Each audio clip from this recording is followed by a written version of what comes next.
आप देख रहे हैं इलाके की तस्वीर और हम आज बात कर रहे हैं टीकमगढ़ की।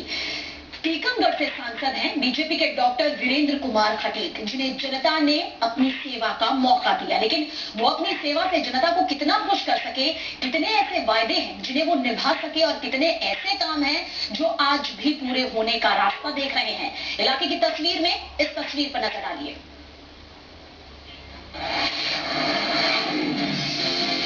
2008 के बाद खजुराहो को अलग कर बनी टीकमगढ़ लोकसभा सीट बीजेपी के लिए आसान सीट नहीं कही जा सकती।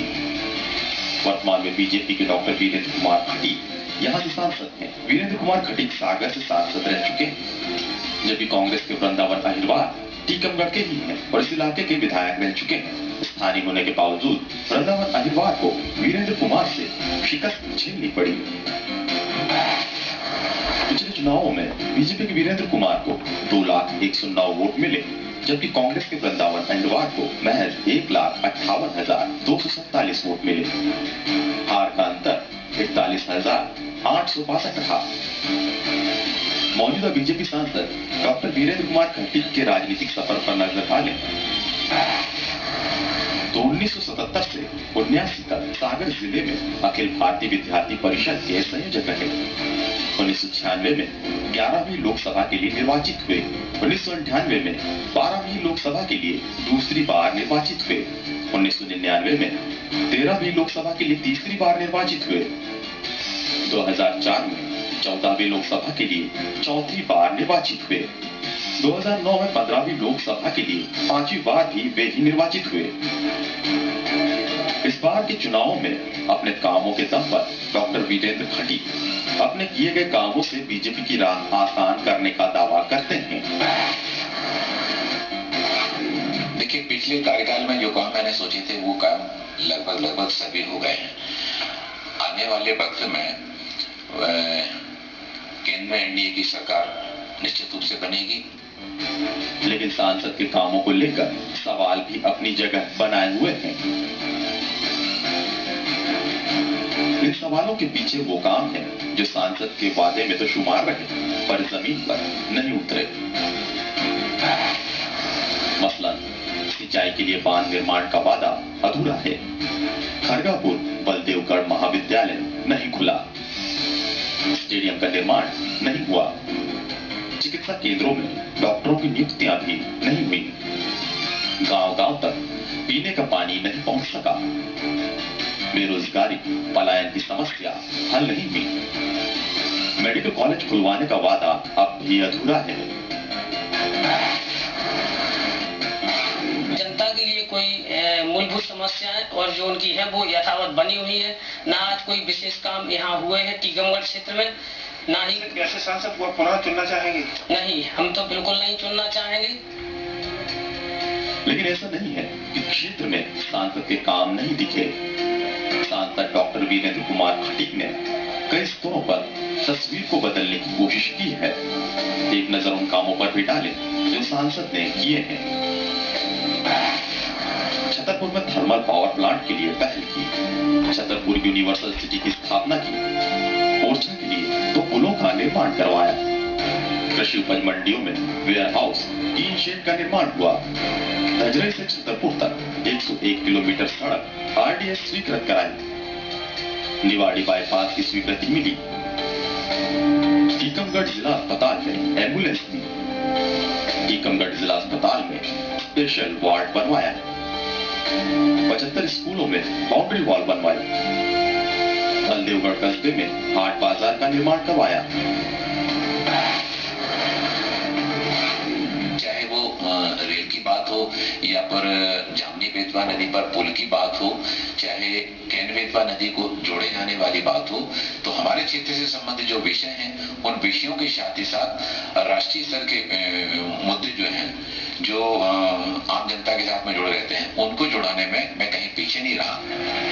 जाहिर ये काम लोगों के लिए सांसद के रिपोर्ट कार्ड को बेहतर बताने की वजह बन जाते।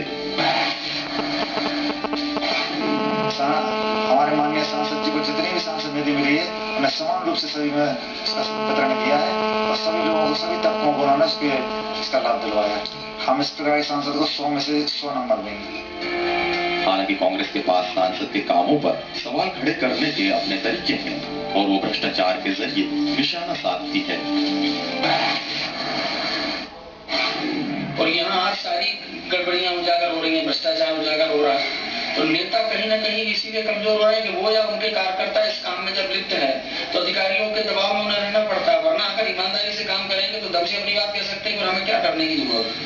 अगर ये सिंचाई के स्रोत बढ़िया हमारे यहाँ हो जाते तो जो आदमी बाहर जा रहा है वो यही काम करता है, हमारा कृषि का क्षेत्र बढ़ता, सिंचाई का रकबा बढ़ता, उन्नत खेती होती, खेती के नए नए तरीके आते तो लोगों को काम मिलता। सांसद निधि के कुल खर्चे पर नजर डालें तो वो कुछ इस तरह है। अब तक सांसद डॉक्टर वीरेंद्र कुमार खटीक को 14 करोड़ की राशि मिली। इसमें से 9 करोड़ की राशि टीकमगढ़ के 5 विधानसभा क्षेत्रों में और करीब 5 करोड़ की राशि छतरपुर जिले के 3 विधानसभा क्षेत्रों में खर्च की गई। सांसद के कार्यकाल की 5 करोड़ की राशि मिलना अभी बाकी है। इससे खर्च को लेकर सांसद पहले ही योजनाएं बना चुके हैं।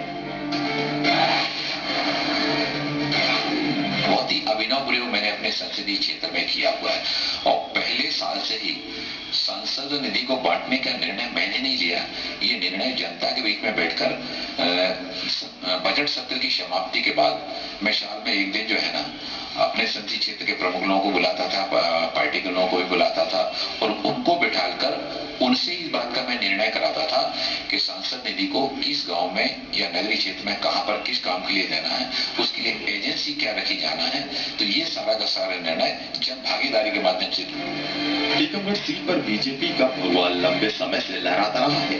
इस बार भी हाल में खत्म हुए विधानसभा चुनावों में पार्टी की जीत के असर से ये क्षेत्र अछूता नहीं रहा।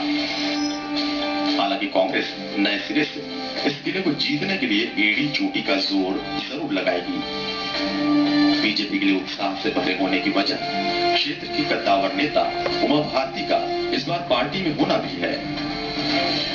आरबी सिंह परमार, जी मीडिया, टीकमगढ़।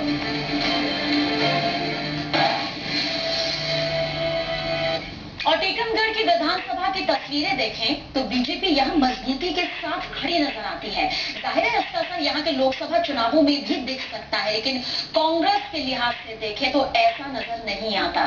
उसके लिए गुंजाइश बहुत ज्यादा नजर नहीं आती, क्योंकि इन्हीं परिणामों से निकलते कुछ संकेत भी हैं। राजा विक्रमजीत की राजधानी टीकमगढ़ भारत के इतिहास का एक अहम केंद्र है।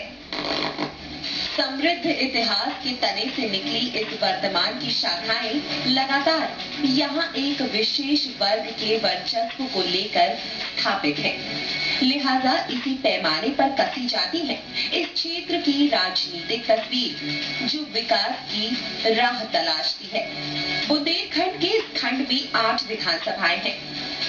टीकमगढ़, जतारा, पृथ्वीपुर, निवाड़ी, खरगापुर, महाराजपुर, छतरपुर और बीजावर। इन विधानसभाओं में मौजूद स्थिति और सियासी समीकरण पर नजर दौड़ाएं तो सिर्फ 2 विधानसभा सीटों जतारा और खरगापुर को छोड़कर बाकी सभी 6 सीटों पर बीजेपी ने कब्जा जमाया है। मतलब साफ है, इन सीटों पर बीजेपी का दबदबा है। टीकमगढ़ क्षेत्र से विधायक बीजेपी नेता के श्रीवास्तव हैं, जिन्होंने कांग्रेस के बड़े नाम यादवेंद्र सिंह को 16,889 वोटों से मात दी थी। पृथ्वीपुर क्षेत्र के बीजेपी की अनीता नायक ने कांग्रेस के दिग्गज ब्रिजेंद्र सिंह राठौर को हराया। जीत का अंतर 8,627 रहा। निवाड़ी में भी बीजेपी के अनिल जैन को बहुमत मिला, जिन्होंने एसपी की मीरा यादव को 27,209 मतों से हराया। महाराजपुर से बीजेपी के मानवेंद्र सिंह को जनादेश मिला, जिन्होंने बीएसपी के राकेश पाठक को 15,721 वोटों से शिकस्त दी। छतरपुर में भी बीजेपी की ललिता यादव चुनी गई, जिन्होंने कांग्रेस के आलोक चतुर्वेदी को मात दी। जीत का अंतर 2,217 वोट रहा। बीजावर विधानसभा से बीजेपी के गुड्डू पाठक चुने गए और कांग्रेस के बबलू राकेश शुक्ला हार गए। अंतर 10,379 वोट रहा। लेकिन कांग्रेस के खाते में गई 2 सीट में से एक जतारा पर दिनेश अहिरवार ने बीजेपी के हरिशंकर खटीक को 233 वोटों से पटखनी दे दी। और खरगापुर में कांग्रेस के सुरेंद्र सिंह गौर ने बीजेपी के राहुल सिंह लोधी को। इनकी जीत का अंतर 5,677 रहा। यानी जाहिर है हाल ही में खत्म हुए विधानसभा चुनावों में जीत की स्पीड बीजेपी को मिली, लेकिन इससे भी इनकार नहीं किया जा सकता कि सूबे के मुख्यमंत्री शिवराज सिंह चौहान की इमेज ने भी यहाँ अपना काम किया। हालांकि शिवराज सिंह की इमेज लोकसभा चुनाव पर भी असर डाल सकती है, लेकिन कोशिश मोदी के कद से जीत हासिल करने की होगी। लेकिन ये इतना आसान भी नहीं नजर आता, क्योंकि क्षेत्र में बदलाव की बयार भी बह रही है। ऊपर से कांग्रेस ने पिछले चुनावों में मिली हार से सबक भी सीखा है। हालांकि सांसद के कद को देखते हुए बीजेपी की राह थोड़ी साफ दिखती है, लेकिन बड़ी चुनौती बीजेपी के जीते विधायकों में जीत का अंतर भी होगी। ऐसे में बीजेपी को खुद को टटोलना भी होगा। मौजूदा बीजेपी सांसद डॉक्टर वीरेंद्र कुमार के काम और उनके दावों से टीकमगढ़ की जनता कितना इत्तेफाक रखती है, लोकसभा चुनाव में उसका परीक्षण होगा। हालांकि 6 विधानसभाओं पर बीजेपी की मजबूत स्थिति को भी अनदेखा नहीं किया जा सकता, लिहाजा स्थानीय मुद्दों पर ही सांसद का निर्वाचन संभव है। टीकमगढ़ में विधानसभाओं की मौजूदा तस्वीर के जरिए अगर लोकसभा की लड़ाई का आंकलन करें तो यकीनन सतही तौर पर मुकाबला एक तरफा नजर आता है, लेकिन जीते हुए बीजेपी विधायकों की जीत के अंतर एक और संकेत देते हैं, जिस पर अभी संदेह है। लेकिन जो संकेत मिल रहे हैं उसका फायदा अगर विरोधी दल उठाए तो समीकरण बदल भी सकते हैं। बहरहाल चुनाव में बीजेपी के सामने शिवराज और मोदी का चेहरा तो है ही। टीकमगढ़ से आरबी सिंह परमार के साथ इलेक्शन डेस्क, सी मीडिया।